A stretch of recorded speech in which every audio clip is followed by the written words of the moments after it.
कारी साहब, supreme court का सिविलियंस का फौजी अदालतों में ट्रायल जारी रखने की इजाजत देने का फैसला सामने आ चुका है और एक नुक्ता नजर यह है कि इससे इंसानी हुकूक की खिलाफ वर्जी होगी। पीपल्स पार्टी की आपकी राय इस पर क्या है? इस पे मुतज़ादम आरार रही है, लेकिन मसला यह है कि आदिल साहब, अब ये मामला क्योंकि सुप्रीम कोर्ट में भी डिस्कस हुआ, ये खाली पार्लियामान के ऊपर या फौज की तरफ से या हमारी हुकूमत के ऊपर जो एक बात थी उसको एक अदालती प्रोसेस से गुजरने के बाद अल्टीमेटली ये फैसला हो गया कि ये अमल दुरुस्त है।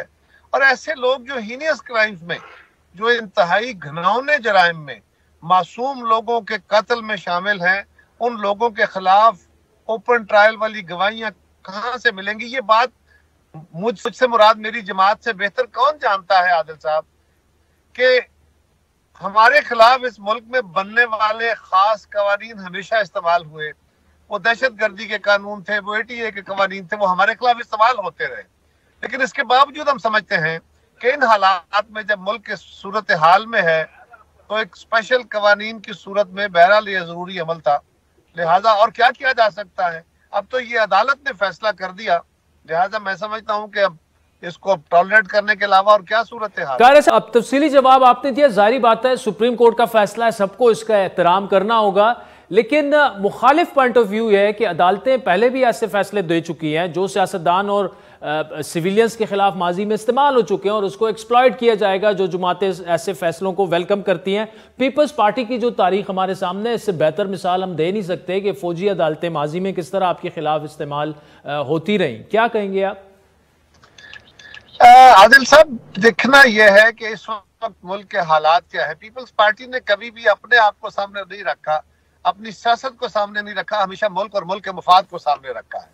लिहाजा हम ये समझते हैं ये कानून आसान नहीं है, ये कानून कोई अच्छा कानून नहीं है, ये कानून कोई मुनासिब ऑप्शन नहीं है, लेकिन फिलहाल इसके अलावा भी ऑप्शन नहीं है। ये सब सूरत हाल सामने रख के इसको कानून देखने की जरूरत है। मैं खुद एक जमहूरियत पसंद हूँ, आजाद जुडिशरी और आजादाना ट्रायल के साथ जिंदा रहना चाहता हूँ। हमारे जैसे ममालिक और मुआशरों के अंदर खसूसी कवानीन हमेशा आम आदमी का इस्तेहसाल करने और हुकूमत मुखालिफ आवाजों को दबाने, ताकतवर लोगों या ताकतवर इदारों के खिलाफ उठने वाली आवाजों को दबाने के लिए इस्तेमाल हुए हैं, उनको खत्म करने के लिए इस्तेमाल हुए हैं। लेकिन जिस वक्त आपका मुल्क खुद जल रहा हो और मुश्किल तरीन सूरत हाल हो, जज साहबान ने भी कुछ सोच के ये फैसला दिया होगा। अब हम सबको इसके ऊपर भरपूर नजर रखने की जरूरत है, मीडिया को भी, अदालत को भी। और अगर कोई ऐसा वक्त आता है कि इसका मिसयूज होता है तो अदालत को भी नोटिस लेना होगा और मीडिया को भी अपनी आवाज उठानी होगी, सियासी जमातों को भी इसके ऊपर विजिलेंट रहना होगा। कारी साहब, मियां साहब ने एक दफा फिर आज हिसाब किताब की बात की उन लोगों से जिन्होंने इनको निकाला। उन्होंने जनरल बाजवा, जनरल राहील का नाम लिया। जाहिर बात है वो 2016 और 17 की इस्टेब्लिशमेंट की भी बात कर रहे हैं। दरमियान में एक ऐसा वक्त आया, उन्होंने नाम लिए, मामलात बिगड़े, फिर वो मफाहमत की तरफ गए। क्या आप समझते हैं कि एहतसाब या हिसाब मुमकिन है, या फिर ये नारा जो है एक दफा फिर सिर्फ मुस्लिम लीग नून का इंतखाब के बयानिए की हद तक है? ख्याल है जी, बयानिया ही रहेगा। लेकिन इससे बढ़ के इसको एक तरफ रखते हुए देखना यह है कि प्रिंसिपली तो ये बात दुरुस्त है कि जिसने आइन तोड़ा है, कानून तोड़ा है, और उसका एहतसाब होना चाहिए। अपने मुल्क के हालात को सामने रखते हुए अपने फैसले करने हैं।